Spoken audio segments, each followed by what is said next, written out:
نام ہی نام ہے، نو ریئلٹی نو کوالٹی، نام ہی نام ہے سو کالڈ، نام ہی نام ہے جو کچھ ہے حقیقت کے سوا۔ حقیقت سے جو ٹکرایا کچھ نہیں ہے۔ اس کی شکل چاہے جیسی ہو، اس کا لباس چاہے جیسا ہو، اس کی بولی چاہے جیسی ہو، لیکن اگر وہ حقیقت سے ٹکرایا تو کچھ نہیں ہے۔ نام ہی نام ہے جو کچھ ہے حقیقت کے سوا، راستہ کوئی نہیں ان کی شریعت کے سوا، راستہ کوئی نہیں ان کی شریعت کے سوا۔ پاس سجدے بھی تھے، روزے بھی، زکوٰۃ و حج بھی، پاس سجدے بھی تھے، روزے بھی، زکوٰۃ و حج بھی، حشر میں کام نہ آیا کوئی رحمت کے سوا، حشر میں کام نہ آیا کوئی رحمت کے سوا۔ جو لوگ اپنے نسب پر، برادری پر، ہڈی، اپنے خون پر، اپنی نفس پر گھمنڈ کرتے ہیں، درحالے کی ایمان سے محروم ہیں، تو ایسے محروم الایمان اور مغرور النسب کی اصلاح کے لیے محدث اعظم فرماتے ہیں فضل ایمان ہی پہ ہے فضل نسب بھی موقوف، فضل ایمان ہی پہ ہے فضل نسب بھی موقوف، ابو لہب کے بھی لگا ہاتھ نہ تبت کے سوا۔ کتنے اعلیٰ گھرانے میں تھا مگر گھٹیا عقیدہ تھا۔ تو اعلیٰ گھرانے میں اگر کوئی گھٹیا عقیدہ رکھتا ہے تو اعلیٰ گھرانے سے نکل جاتا ہے۔ ہمیشہ ہمارے مناظر اسلام کی یہی کوشش رہی کہ اگر اعلیٰ گھرانے کے ہو تو اعلیٰ قدروں کے ساتھ رہو، ورنہ ابو لہب کے نتیجے سے نتیجہ نکال لو کہ فضل ایمان ہی پہ ہے فضل نسب بھی موقوف، ابو لہب کے بھی لگا ہاتھ نہ تبت کے سوا، اور شامیانہ نہیں خورشید قیامت کے لیے کالی کبلی کے سوا، چادر عطرت کے سوا۔ اب میں اپنے موضوع پہ آ رہا ہوں جو محدث اعظم نے مقطع میں کہا ہے، مرتبہ حضرت صدیق کا ہے یہ سید، مرتبہ صدیق اکبر کا۔ اسی لیے سارے سید اس مصرے کو گلے لگاتے ہیں کیونکہ بہت بڑے سید نے کہا ہے۔ اب اگر سید کے بھی وفادار نہ رہے، مرتبہ حضرت صدیق کا ہے یہ سید، حضرت رحمان صاحب مرتبہ تو بتایا نہیں، پورا مصرع ختم ہو گیا ماحول بنانے میں، مرتبہ حضرت صدیق کا ہے یہ سید، مصرع ختم ہو گیا۔ اب اگلے مصرے میں مرتبہ بتایا جائے گا، صدیق اکبر کا مرتبہ اب ایک مصرے میں۔ ارے ہم ساری زندگی بولتے رہے، مرتبے کی حد نہیں بتا پائے، ساری رات صدیق اکبر پر بولتے رہو، ارے ہم نہ اس کی حد بتا سکتے ہیں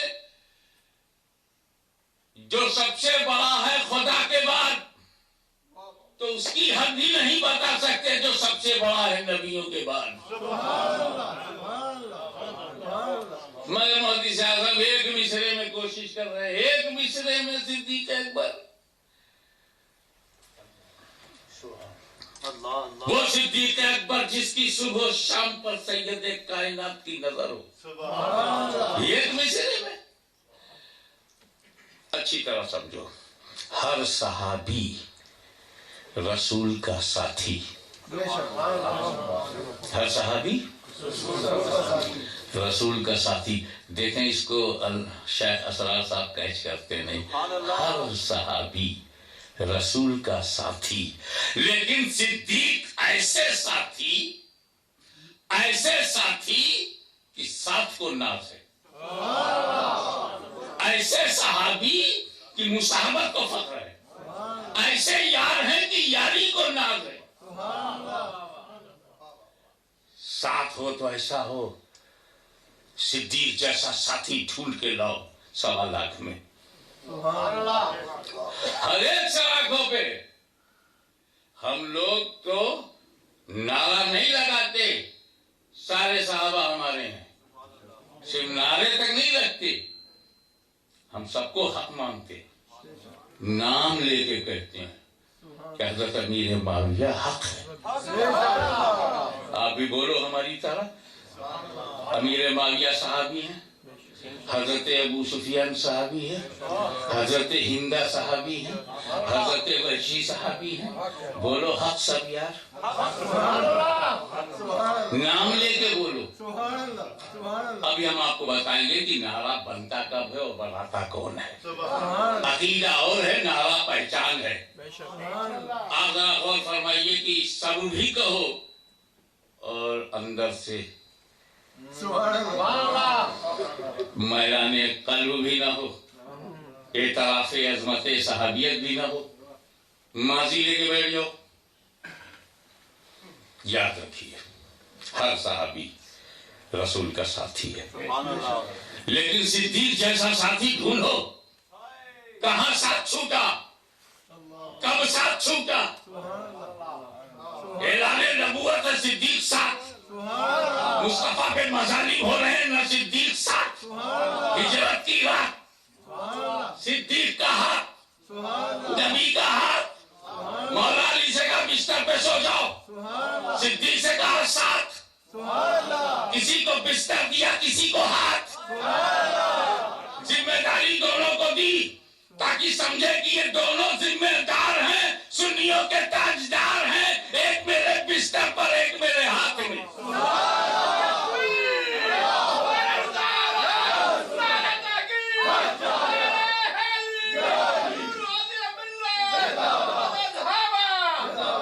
صدیق کے گھر پہنچے تو ساتھ ہے، صدیق کو پکڑا تو ساتھ ہے، ہجرت کے لیے نکلے تو ساتھ ہے، مکے سے باہر گئے تو ساتھ ہے، غار ثور کی طرف جا رہے تو ساتھ، اندر گئے تو ساتھ، 3 دن رہے تو ساتھ، 100 سے باہر نکلے تو ساتھ، سفر میں ساتھ، حضر میں ساتھ، منزل میں ساتھ، ہر جگہ پہ ساتھ، ہر قدم پہ ساتھ، مدینہ پہنچے ساتھ، استقبال ہو رہا ہے ساتھ، عید سن رہے ہیں ساتھ، استقبال ہو رہا ہے ساتھ، مدینے میں رہ رہے ہیں ساتھ، عبادت میں ساتھ، زندگی میں ساتھ، بندگی میں ساتھ، فجر میں ساتھ، ظہر میں ساتھ، عصر میں ساتھ، مغرب میں ساتھ، عشاء میں ساتھ، خلوت میں ساتھ، جلوت میں ساتھ، بدر میں ساتھ، احد میں ساتھ، خیبر میں ساتھ، خندق میں ساتھ، جہاد میں ساتھ، زندگی میں ساتھ، گھر میں ساتھ، مسجد نبوی میں ساتھ، اور آج لیتے ہیں گنبد خضرا میں ساتھ۔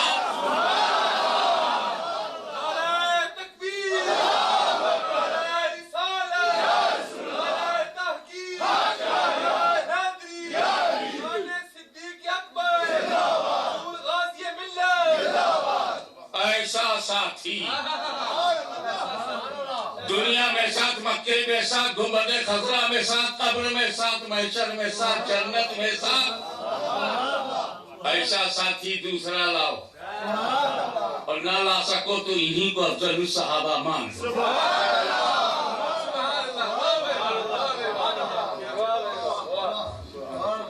عثمان غنی پر میرے ماں باپ قربان، قبر میں ساتھ نہیں ہے، گنبد خضرا میں ساتھ نہیں ہے، میرے نبی کا گنبد، صدیق اکبر کا بھی گنبد ہے، فاروق اعظم کا بھی گنبد ہے، وہ اتنا قریب کرے اور تم ہم سے دور کرو۔ دیکھیے صحابی کے بارے میں ایک آپ کا شک دور کر دوں، پھر موضوع پہ آ جاتا ہوں۔ صحابی کی ڈیفینیشن یہی ہے کہ جس نے رسول کو دیکھا اور ایمان کے ساتھ دنیا سے گیا۔ He saw Holy Prophet صلی اللہ علیہ وسلم by his own eyes and died upon Islam with faith. He is Sahabi.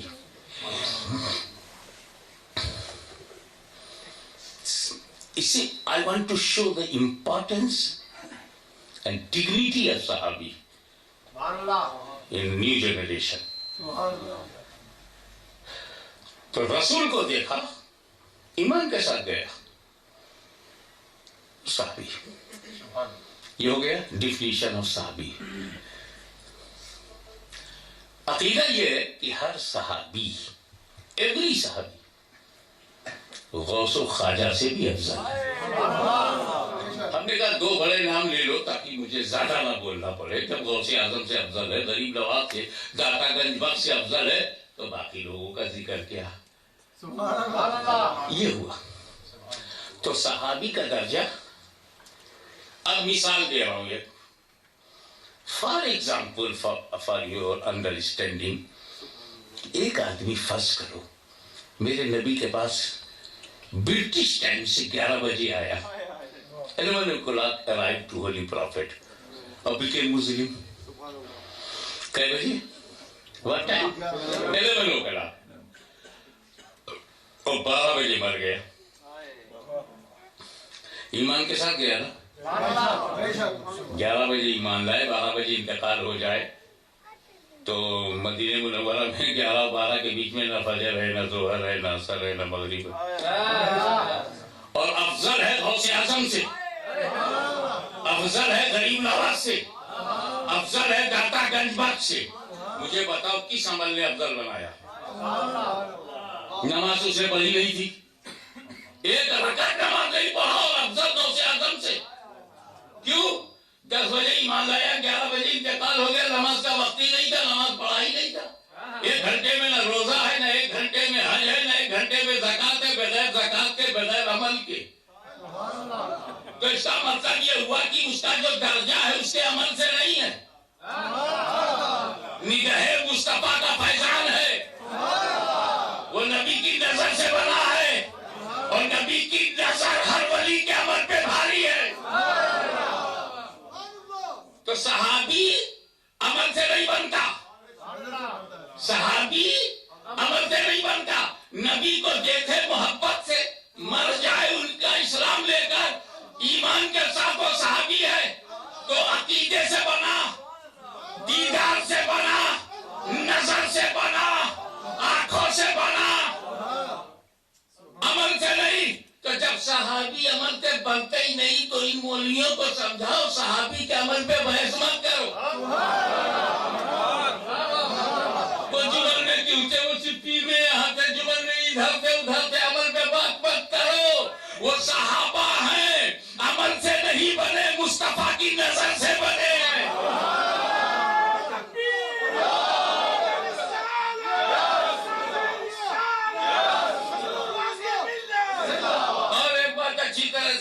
سمجھاتا چلوں،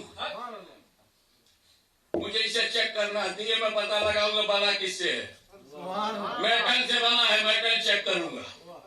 کسی کا گھر اگر لکڑی سے بنا ہے تو لکڑی چیک کرو، کسی کا گھر سیمنٹ سے بنا ہے تو سیمنٹ چیک کرو کیسی ہے، کسی کا گھر لوہے سے بنا ہے تو لوہا چیک کرو۔ صحابی عمل سے بنا ہی نہیں، عمل چیک کیوں کرتے ہو؟ اگر ماں کا دودھ پیا ہے تو پھر نبی کی نظر کو چیک کرو، مصطفیٰ کی نگاہ کرم سے بنا ہے۔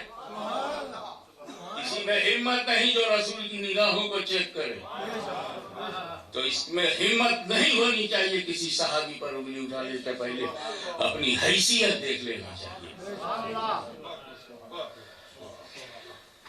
میں نے ابھی آپ سے راستے میں کہا تھا کہ جیسے ہی حضور صلی اللہ علیہ وسلم نے اپنا گھر چھوڑا، ہاتھ میں کنکری لیا، پھینک دیا، 20 کافر ادھر تھے، 20 کافر ادھر تھے، انہوں نے ڈسٹینس بنا رکھا تھا تلوار چلانے کے لیے، تو 40 کافر، 80 آنکھیں انتظار میں، نکلے تو مارو۔ کنکری حضور نے پھینکی، سب کھڑے ہیں، جاگ رہے ہیں، دیکھ رہے ہیں، نبی دکھائی نہیں پڑے۔ معلوم ہو گیا ان کو نبی کبھی نہیں دکھائی دے گا جن پر کنکری کا اثر ہوگا۔ آج بھی کچھ لوگوں کو دیکھنے سے پتہ لگتا ہے کنکری کا اثر جاری ہے۔ اب یہ بتائیے، کافر کی مینٹلٹی دیکھو، دشمن پلانر ہے، مارنے گیا نبی کے گھر، جب نبی کو گھر میں نہیں پایا تو سب کے سب صدیق اکبر کے گھر گئے۔ ہم کوشچن کرتے ہیں کیا مکے میں نبی کے لیے صرف ایک ہی گھر تھا؟ عثمان غنی کے گھر نہیں گئے, علی کے گھر نہیں گئے, جناب ابو طالب کے گھر نہیں گئے نا, نہیں گئے نا. بنو ہاشم کے کسی گھر میں نہیں گئے, عباس سے, حضرت عباس کے گھر نہیں گئے, نہ حضرت عمر کے گھر گئے. سارے کافروں کو معلوم تھا کہ نبی کو یا تو اپنے گھر میں قرار آتا ہے یا ابو بکر کے گھر میں قرار آتا ہے. اب آپ کافروں کا بھی دماغ نہیں رکھتے. جتنی سمجھ ابو جہل میں تھی اتنی بھی سمجھ نہیں.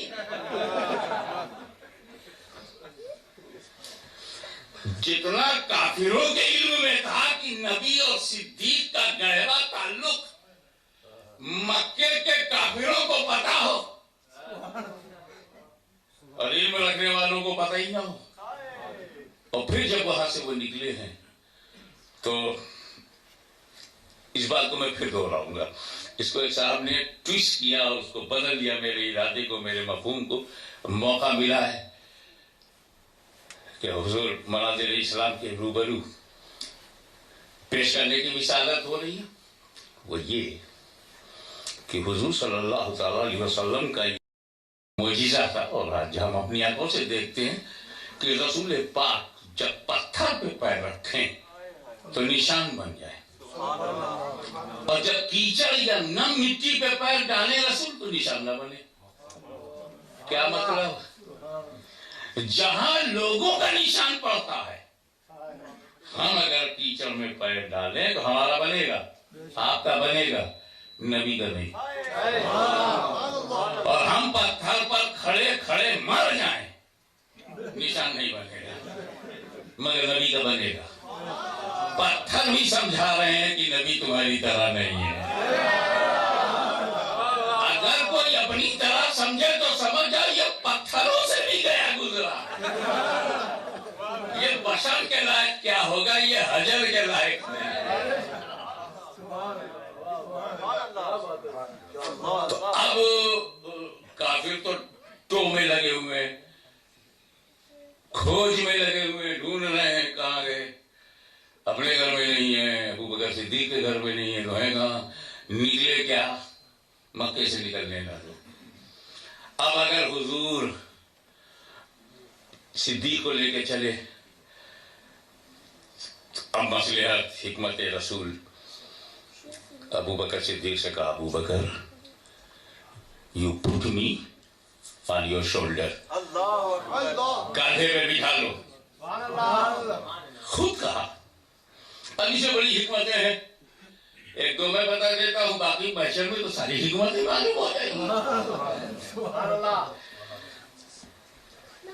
کہ کافر چار پیروں کے نشان دیکھیں گے اور صرف ابو بکر کا ایک ملے گا تو سمجھیں گے کہ دونوں ادھر سے نہیں گئے. کئی مسئلے ہو سکتی, اور جب میرا پیر زمین پہ نہیں پڑے گا تو کوئی پتھر پہ نشان نہیں آئے گا. یہ بھی ایک مسئلہ ہو سکتی, کندھے پہ جب میں صدیق کے رہوں گا تو میرے پیر کا نشان زمین پہ نہیں پڑے گا, تو انکوائری نہیں کر پائیں گے کھوجنے والے. یہ بیان کر کے میں نے یہ کہا تھا کہ یہ تو نبی کریم صلی اللہ علیہ وسلم نے خود فرمایا, ابو بکر مجھے اٹھا لو, اپنے کاندھے پہ رکھو. لیکن کعبے میں بتوں کو توڑتے وقت جب حضرت علی مولا علی مشکل کشا نے گزارش کی, یا رسول اللہ یہ جو بلندی پر ایک بت رہ گیا ہے, اس کو اس کی صحیح جگہ پہنچانے کے لیے آپ میرے کاندھے پر قدم رکھیں. تو سرکار نے اس درخواست کو قبول فرمانے کے بجائے کرم فرمائے, مہربانی فرمائی, اپ گریڈ کیا. اور علی سے کہا کہ تم اپنا قدم میرے کاندھے پہ رکھ کے کھڑے ہو. وہی کیا, الامر فوق العظم. اس کو کیا ٹویسٹ کر دیا کسی مولوی نے, حاشیے کہتے کہ مولا علی نہیں اٹھا سکتے. یہ سکتے کہاں سے آ گیا, نہیں اٹھا سکتے, مجبوری. ایسا نہیں ہے.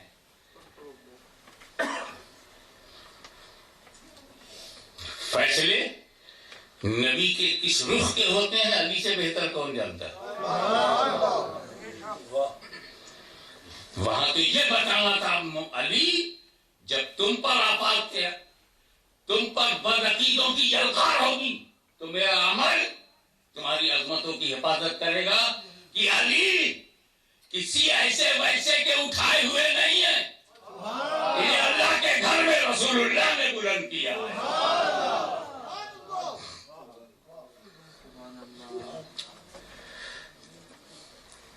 جیسا مقامات ہیں کب رب کی مرضی کسے ہوتی ہے، ہر ولی سر آنکھوں پر، لیکن نبی کے کاندھے پر آج علی کا قدم ہے، کل ان کے پوتے کا قدم تمام ولیوں کے کاندھے پر ہوگا۔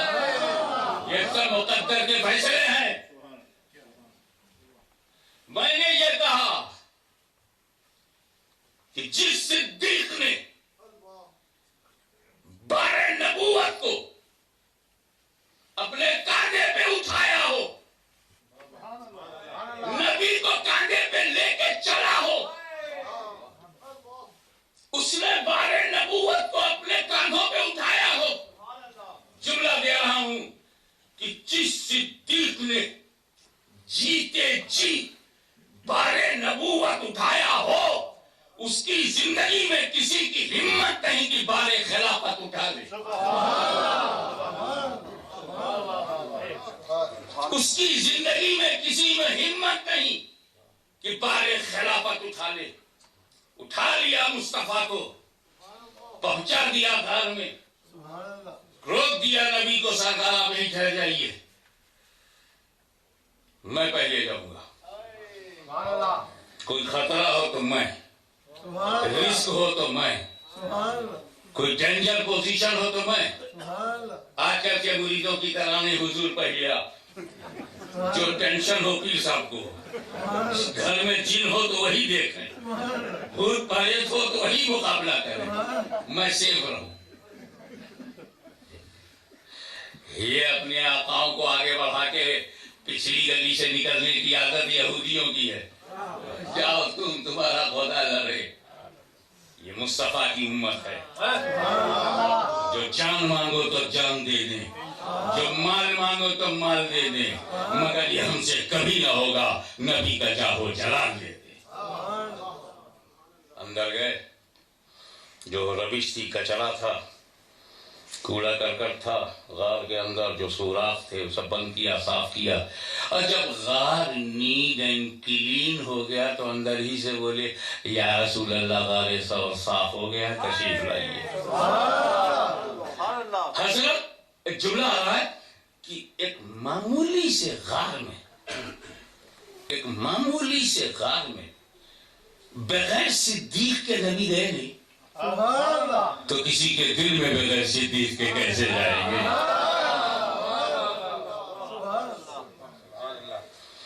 اچھا، یہاں جتنے بیٹھے لوگ ہیں چاہتے ہیں کہ نبی دل میں آ جائیں، سرکار مدینہ آ جائیں، روشن کرتے سینہ، دل میں آ جائیں، سبھی تمنا ہے نا۔ ایک کام کرو، ابو بکر صدیق کو پہلے بلاؤ، جو تیرے دل میں حرام کاریوں کی روش ہے،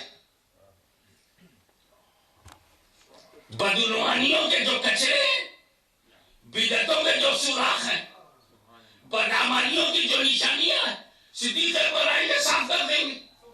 تجھے کہنا نہیں پڑے گا، خود صدیق کہیں گے یا رسول اللہ دل صاف ہو گیا، چلے آئیے۔